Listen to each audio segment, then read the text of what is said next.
It gives us a lot of insight, I think, into the persons and the events that were really key to you later becoming the person you've become, both the scientist and the atheist. And I thought it would be interesting for the audience. I know there's so many characters in the book, and I really do commend people to read all of them, but maybe you could pick one character who you feel was a great influence for you in terms of the scientist you've become, and one character who was a great influence for you in terms of the atheist that you've become. Well, before I do that, and I will do that, since you mentioned beautifully written, I'd like to plug a book. I'm now about a third of the way through the Book of Rachel, which I read because I knew I was going to be having a conversation with Leslie.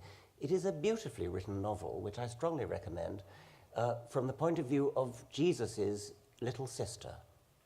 Now, of course, it's fiction that he had a little sister, but the story of Jesus is fiction anyway, so that doesn't matter. That's right. And it is beautifully written. It's starting to blossom into a love story. It's actually rather sexy. Is anybody recording this? So anyway, that's my book recommendation. Now, the question was... About your book, that's right. We're going to talk about your book. A scientific influence. I would pick, actually not Nico Tinbergen, who was my official supervisor and a very eminent Nobel Prize-winning scientist, but his sort of number two, Mike Cullen, who actually ended up in Australia at Monash University and was an enormous influence not only on me, but on all my contemporaries. Might I even read a little bit about... Please. I can find the... I'll have to look it up in the index where it is. So if I reach out my hand royally like this and go like this, it means I would love to have a slide. Could I have one? Pretty, please? No, boy, oh boy. No. Back. There we go. That's all I was trying to do. You can tweet on that. Right. So this is from the eulogy that I read for him at his funeral in Wadham College, Oxford, after he died in Australia, explaining that he devoted his life to his students and colleagues rather than to his own personal aggrandizement. The worldly success of scientists is judged for promotion or honors by their published papers. Mike did not rate highly on this index, but if he had consented to add his name to his students' publications as readily as modern supervisors insist on putting their names on papers to which they contribute much less, Mike would have been a conventionally successful scientist lauded with conventional honors. As it is, he was a brilliantly successful scientist in a far deeper and truer sense, and I think we know which kind of scientist we really admire. Oxford sadly lost him to Australia. Years later, in Melbourne, at a party for me as visiting lecturer, I was standing, probably rather stiffly, with a drink in my hand. Suddenly, a familiar figure shot into the room, in a hurry as ever. The rest of us were in suits, but not this familiar figure. The years vanished away. Everything was the same. Though he must have been well into his 60s, he seemed still to be in his 30s. The glow of boyish enthusiasm, even the red sweater. Next day he drove me to the coast to see his beloved penguins, stopping on the way to look at giant Australian earthworms, many feet long. We tired the sun with talking, not, I think, about old times and old friends, and certainly not about ambition, grant-getting, and papers in nature, but about new science and new ideas. It was a perfect day, the last day I saw him. We may know other scientists as intelligent as Mike Cullen, though not many. We may know other scientists who were as generous in support, though vanishingly few. But I declare we have known nobody who had so much to give, combined with so much generosity in giving it. Oh, it's beautiful. As a teacher, how do you reconcile encouraging students to think for themselves and come to their own conclusions while still maintaining the sort of authority figure that you need to maintain in the classroom? While still maintaining what, sorry? The presence of authority that you still need to maintain to keep a classroom more or less under control. So you're worried that there's a kind of incompatibility between encouraging children to be questioning and maintaining discipline in the classroom, because too much questioning is... where is the question? I can't actually see. Over here. Oh, yes. Hi. Why don't you stand up? Yeah, Because it's yeah. hard for him to Yeah. connect with you if he can't see you. I mean, I think that's a very interesting question, and I've heard stories, quite a lot of stories of children who've questioned the religious studies teacher and been thrown out I'm for kind it of guilty of because that myself. they don't like the idea of being questioned. I would have hoped that if the question is an honest, intelligent question that really stems from honest skepticism, honest curiosity, that the teacher should welcome it every time. Oh, it's not about dismissing questions. It's more about the balance of keeping discipline in the classroom while encouraging kids to not blindly follow authority. That is tricky. Yes. I haven't much experience of that. My teaching has always been at university level, which I suppose is similar. I'm not sure that I quite understand the problem. Well, think about it. At waste of university, time? you get up on a podium, and in some ways, the university setting actually gives more authority to us as lecturers because we're sort of on this kind of a dais, almost like this. Whereas you're talking about a more primary school, high school classroom? Secondary school. Secondary school, yeah. So maybe it's also just this issue about you have to manage kids more when they're not at university. I mean, the only problem I can see is that if a child is particularly argumentative, it might waste everybody else's time, but otherwise I can't see a problem with it. Point taken. Thank you, Richard. Who else needs a mic? There we go. Go ahead. This is just a comment, really. You don't have. It's not a question, but I mean, I've heard you talk, Richard, over the years on many forums, and personally, I would like to hear you occasionally talk on evolutionary biology, which is your specialty. I would love to talk about Yeah. it. And that's what I want to hear you talk on, mate. In That fact, and a bit of atheism in between times. Sorry, I missed the end of that. I said that's what I want to hear you talk on, mate, is evolutionary biology and a little bit of atheism. Yeah, talk about evolutionary biology and atheism. Let's do it. Yes. Yes. Well, do you want to? Can you say what's going on in evolutionary No, I mean biology? let's say that if there are questions on that, I can. Okay, so maybe someone has a specific question. We'll see what comes up. Go ahead. Hello. Yeah, hey, Richard. Over here to your right. He's over there. Keep waving.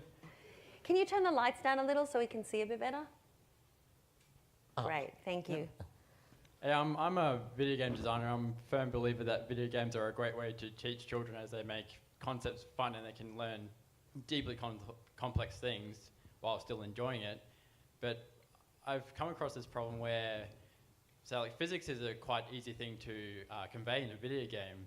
You just give them a few, basically gravity puzzles to solve. But what would your sort of concept of teaching biology and evolution be in terms of making it fun to the younger crowd, just like elementary students? It's obviously rather hard to actually demonstrate evolution in action in the classroom, because it tends to take millions of years,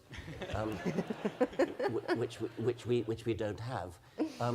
You can do it with computer simulations, and I myself wrote, I think it was the first in The Blind Watchmaker, and then more elaborately in Climbing Mount Improbable, computer programs which simulate the artificial selection process. If you think about what you would wish to do if you wanted to do an experimental test of natural selection, artificial selection is exactly what you would do. You would breed from some animals and not from other animals. You would consistently breed from the largest and the largest and the largest in each generation if you wanted to make the animals get bigger and so on. So I wrote a series of computer programs in which what you see on the computer screen is a parent animal in the middle and progeny, mutant progeny, all around. And the mutants are slightly different from the parent, and the child chooses which of the progeny to breed from. And so you go through generation after generation after generation, and you see before your eyes, you see the average form changing. One of the versions of this that I published in Climbing Mount Improbable was snail shells, or mollusk shells generally. Mollusk shells are very precisely mathematically defined. So it's very easy to simulate them on a computer. And you can literally breed your way from any shell to any other shell by artificial selection on a computer screen, and it only takes a few minutes to get from one shell to another. And I think that's one way in which you could do a sort of hands-on thing. You can do a hands-on demonstration of particular problems in evolutionary theory. For example, one of the problems is, how can it be that the same selection pressure that produces the final finishing touches to say, the resemblance of a stick to a stick insect, how can it be that the same selection pressure that does that final perfection of the mimicry of the stick, of the stick insect to the stick, how can that same selection pressure produce the initial crude resemblance that starts the process off? This is something that often occurs to people. And the answer, of course, is that the seeing conditions vary. When a bird is looking at insects under a bad light, or out of the corner of its eye, or from a great distance, even a very crude resemblance of an ancestral insect to a stick would be enough to make the bird overlook it. But when the bird is looking at the thing in a full frontal view in a bright light and close up, that's when the stick insect has got to look exactly like the stick, to the last detail. And there's a ramp of improvement all the way up. Well, you can demonstrate that by actually having the children, present the children with insects on I've done this, with insects on a, say, a fake woodland floor with dead leaves and twigs and things. And you can have some insects which are very, very beautifully camouflaged and others which are not at all well camouflaged. And what I did was to have this sort of tableau at one end of the room and have the children approach step by step and signal when they could see an insect. And the crudely mimicking insects they could see from a long way away. And then as they got closer, there were some that they couldn't see even when they were right up close. So that's another thing. By the way, a slightly nice story about this. There's a caterpillar that looks like a bird dropping. And Stephen Gould discussed this very problem I've just been talking about, how the original resemblance is favored by natural selection. And he said, what is the good of being 5% like a turd? And so I described this in The Blind Watchmaker. And when it came to the index, I love jokes in indexes. So I put Gould SJ, 5% resemblance to a turd. And it was published in the original British edition of the book, but the American publisher vetoed it. I think possibly because Stephen Gould was one of her best authors. And so the American publication was held up, I think, for 3 weeks while the index was changed. Then the British publisher fell into line with the next printing. And so the first edition, the first printing of the first edition of The Blind Watchmaker is a collector's item. Probably worth a lot of money. Yeah, over there. Mr. Dawkins, can you tell me, please, why many people still need to believe in supernatural gods and religious concepts like creationism, despite science has proved these concepts to be false? I wish I knew. I think, I mean, we've dealt with some of the issues this evening a little bit. I think childhood indoctrination is enormously important, and I think we've seen how very difficult it is for people to shake off the terrible imprint of childhood indoctrination, and even the particular case I gave of Kurt Wise, who was prepared to admit the evidence and still reject it. There's an even more extreme case, which is an American professor of astronomy, astrophysics, who writes learned papers in the astrophysical journals with advanced mathematics, and his learned papers, published papers, all assume that the universe is between 13 and 14 billion years old. But he himself privately believes it's 6,000 years old. Well, that is a testament to the power of, I suspect, childhood indoctrination. I think of nothing else that would have the power to make a physicist capable of such doublethink.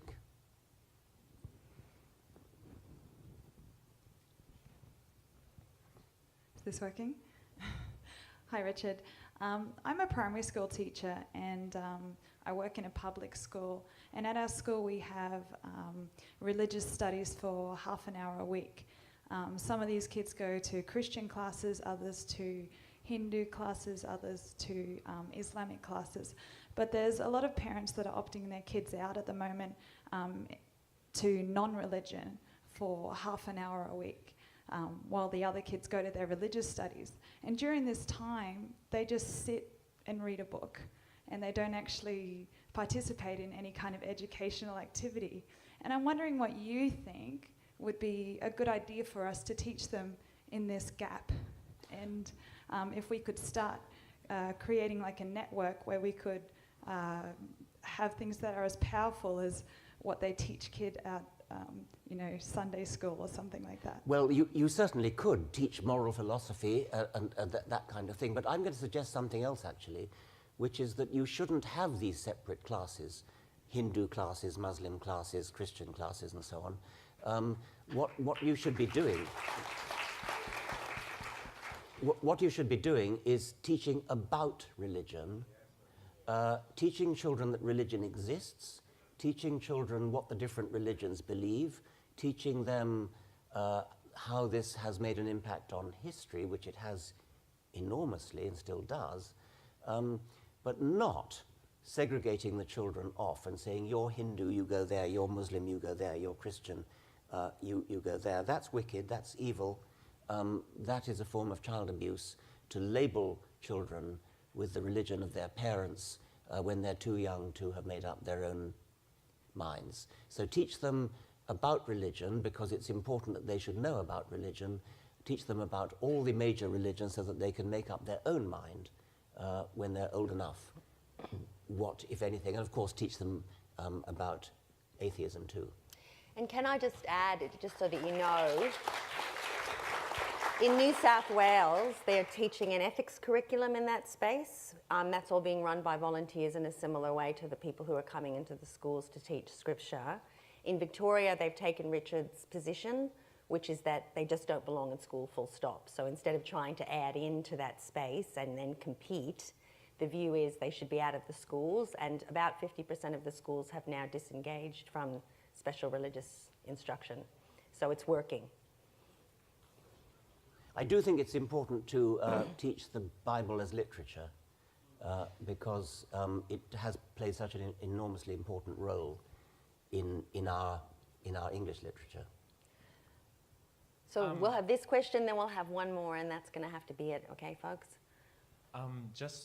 My friend and I, we debate Christians and so forth all the time. And we come up with this main argument, and you've heard it many times yourself, I know. In terms of, they always bring up the argument, atheists are always just as bad.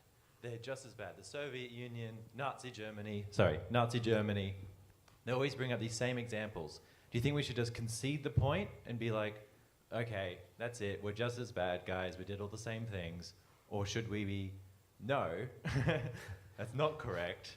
You know, should we be keep fighting this argument even though you keep hitting brick walls constantly? Yes, I mean, of course. This is one of the sillier arguments which we meet all the time. Incidentally, Hitler was not an atheist, but even if he was, it wouldn't signify. Stalin probably was an atheist, but the important thing is that Stalin did not do his evil deeds in the name of atheism, any more than he did them in the name of the fact that he had a moustache. Hitler had a moustache, Saddam Hussein had a moustache.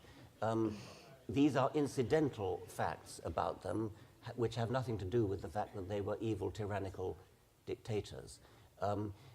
You can make a very strong case, and Christopher Hitchens did this very well, that both Hitlerism and Stalinism and Mao Zedongism and North Korea, Kimism, are religions of their own kind. They're not supernatural religions, although the North Korean one is pretty verges on it. But they have all the trappings of a religion.